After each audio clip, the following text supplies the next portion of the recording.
Salam dan bahagia, kami dari kelompok 8 ingin mempresentasikan hasil diskusi kami yang berjudul Teknik Akuntansi Keuangan Sektor Publik. Kami beranggotakan saya sendiri, Carolina Kireina, Nita Rahmawati, Putri Ramasari, dan Putri Salsabila Nasir. Next. Pendahuluan. Sistem akuntansi dirancang dan dijalankan dengan prinsip steward and accountability. Pemerintah atau unit kerja pemerintah memiliki sistem akuntansi yang tidak saja berfungsi sebagai alat pengendalian transaksi keuangan. Akan tetapi, sistem akuntansi tersebut hendaknya mendukung pencapaian tujuan organisasi. Teknik-teknik akuntansi terdiri atas yang pertama akuntansi anggaran atau budgetary accounting, yang kedua akuntansi komitmen atau commitment accounting, yang ketiga dana akuntansi atau fund accounting. Basis akuntansi digunakan pada sektor publik. Yang pertama basis kas atau kas basis, yang kedua basis akrual atau akrual basis, dan yang ketiga basis kas menuju akrual atau transisi kas ke akrual atau kas toward akrual atau cash transition to accrual. Next.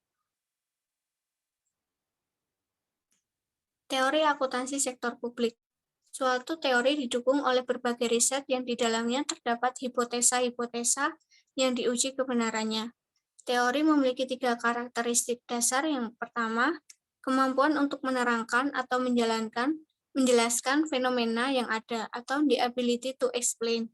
Yang kedua, kemampuan untuk memprediksi atau the ability to predict. Yang ketiga, kemampuan untuk mengendalikan fenomena atau the ability to control given phenomenon. Next. Pengembangan akuntansi sektor publik dilakukan untuk memperbaiki praktik yang saat ini dilakukan. Upaya meningkatkan kualitas laporan keuangan sektor publik, yaitu laporan keuangan yang mampu menyajikan informasi keuangan yang relevan dan dapat diandalkan atau reliable. Untuk menghasilkan laporan keuangan sektor publik yang relevan dan dapat diandalkan, terdapat beberapa kendala atau constraint yang dihadapi akuntansi sektor publik. Hambatan tersebut, yang pertama objektivitas, yang kedua konsistensi, yang ketiga daya banding, yang keempat tepat waktu, yang kelima ekonomis dalam penyajian laporan, yang keenam materialitas. Next. Perlunya sistem akuntansi sektor publik. Pada sektor publik, pengambilan keputusan terkait dengan keputusan ekonomi, sosial, dan politik. Pada dasarnya, akuntansi baik pada sektor swasta maupun sektor publik dapat dibagi menjadi 2 bagian, yaitu akuntansi keuangan dan akuntansi manajemen. Akuntansi keuangan didefinisikan sebagai prinsip, metode, dan teknik pencatatan dan perorganisasian data keuangan atas operasi atau kegiatan suatu entitas. Entitas yang dimaksud mengacu baik perusahaan swasta maupun organisasi sosial ekonomi lainnya seperti pemerintahan, perusahaan milik negara, organisasi nirlaba, dan sebagainya, untuk menghasilkan dan memberikan informasi yang digunakan sebagai dasar pengambilan keputusan ekonomi yang rasional. Next. Selanjutnya akan dibacakan oleh Mbak Putri Nasir.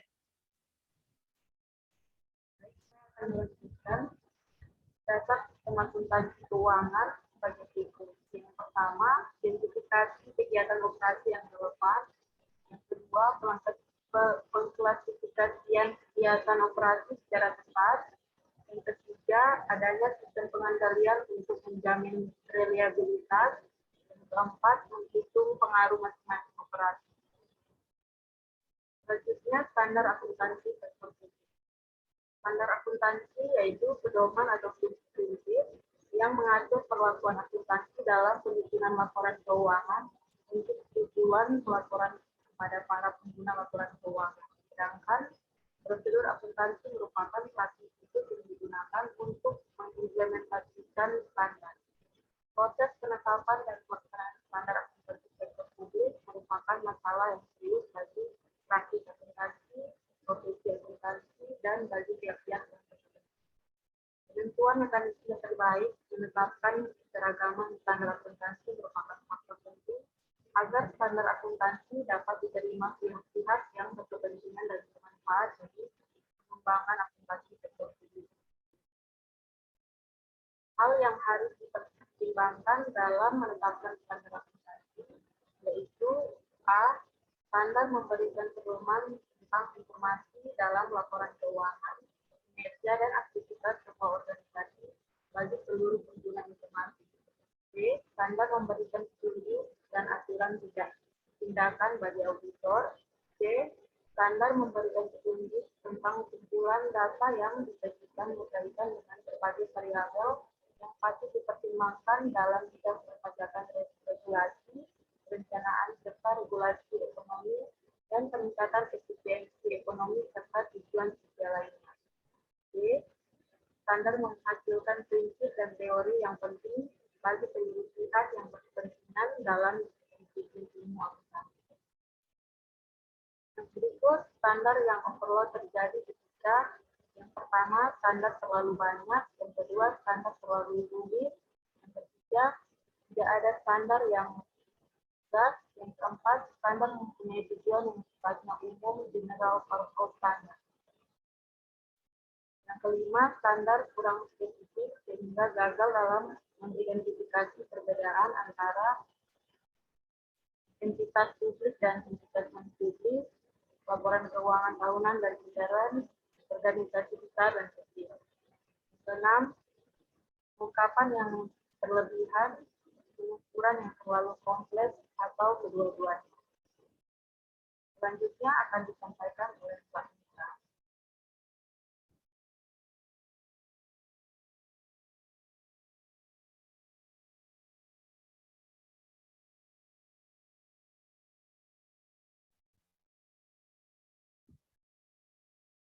Selanjutnya, teknik-teknik akuntansi sektor publik. Terdapat beberapa adopsi oleh sektor publik, yaitu yang pertama adalah akuntansi anggaran. Anggaran merupakan menyajikan jumlah yang dianggarkan dengan jumlah aktual dan secara berpasangan entry. Akuntansi komiten adalah sistem akuntansi mencatatnya yang kedua adalah akuntansi dana, penggunaan dan peran anggaran organisasi sektor pengembangan akuntansi dana, pengertian dana dimaknai sebagai dana fund.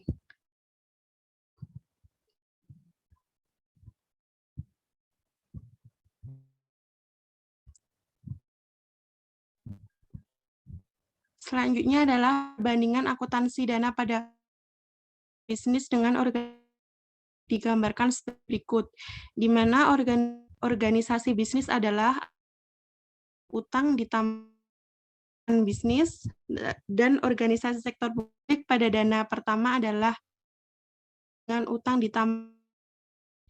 Dana kedua adalah aktiva sama dengan utang ditambah saldo dana. Dana ketiga adalah sama dengan utang ditambah. Dana N adalah aktiva sama dengan utang ditambah saldo dana, aktiva panjang.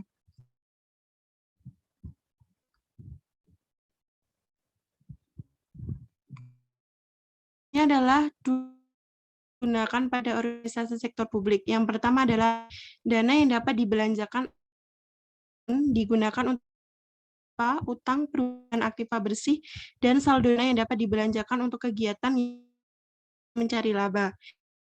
Dana ini digunakan pada organisasi pemerintahan atau governmental funds yang tidak dapat dibelanjakan Sustainable Fund untuk mencatat pendapatan, biaya aktiva utang, dan modal untuk mencari laba. Digunakan pada organisasi bisnis atau property fund. Next.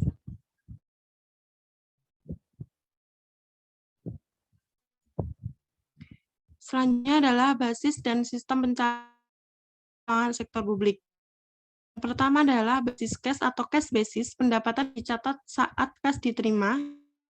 Ketika cash, manfaat utama penerapan cash basic adalah mencerminkan pengeluaran yang aktual objektif.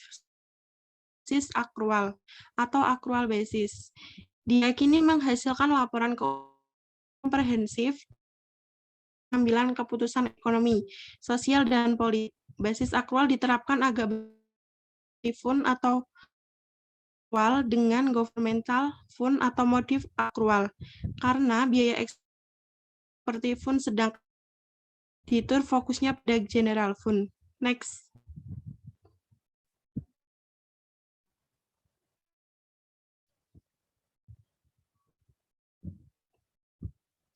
Next.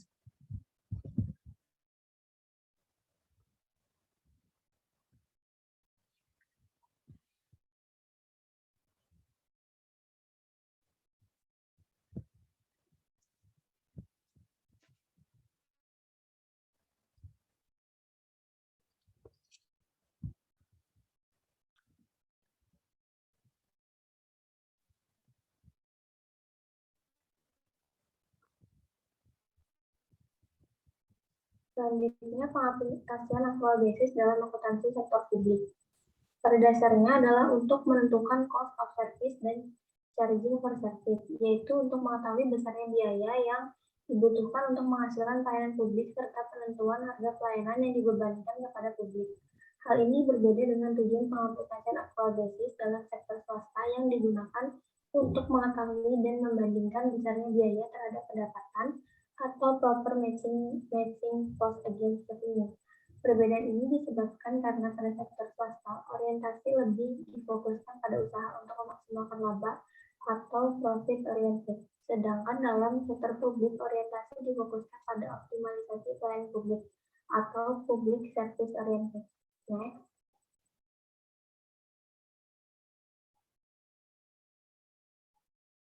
Akuntansi berbasis akrual. Akuntansi berbasis akrual membedakan antara penerimaan kas dan hak untuk mendapatkan kas, serta pengeluaran kas dan kewajiban untuk membayarkan kas. Oleh karena itu, dengan sistem akrual, pendapatan dan biaya diakui pada saat hak diperoleh atau earned atau kewajiban terjadi atau incurred, tanpa memandang apakah kas sudah diterima atau dikeluarkan. Tujuan pengenalan akrual basis ini adalah untuk memfasilitasi transparansi yang lebih besar pada organisasi pemerintah dan meningkatkan efisiensi dan efektivitas. Next. Basis kas menuju akrual atau transisi kas ke akrual atau kas toward akrual atau cash transitioning to akrual.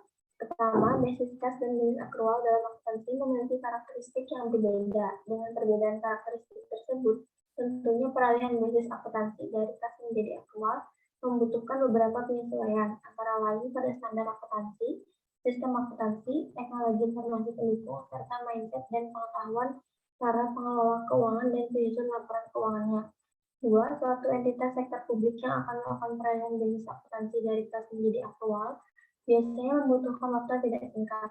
Pada masa transisi tersebut, dalam rangka peralihan dari basis kas menuju basis akrual, banyak entitas sektor publik menerapkan basis modifikasi yang sering disebut dengan cash toward accrual atau CTA atau cash transitioning to accrual. Next.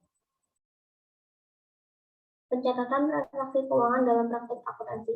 Yang pertama, sistem pencatatan transaksi keuangan single entry merupakan sistem catatan tunggal. Artinya setiap transaksi keuangan hanya dicatat sekali. Single entry pada awalnya digunakan sebagai dasar pembukuan dengan alasan utama demi kemudahan dan kepraktisan. Yang kedua, sistem pencatatan transaksi keuangan double entry dipandang sebagai solusi yang mendesak untuk diterapkan. Hal tersebut dikarenakan penggunaan single entry tidak dapat memberikan informasi yang komprehensif dan mencerminkan kinerja yang sesungguhnya. Single entry memang relatif mudah dan sederhana, akan tetapi alasan demi kemudahan dan kepraktisan menjadi tidak relevan lagi. Pengaplikasian pencatatan transaksi dengan sistem double entry ditunjukkan untuk menghasilkan laporan keuangan yang auditable dan traceable. Next. Sekian presentasi dari kelompok kami. Mohon maaf bila ada kurangnya. Terima kasih, salam dan bahagia.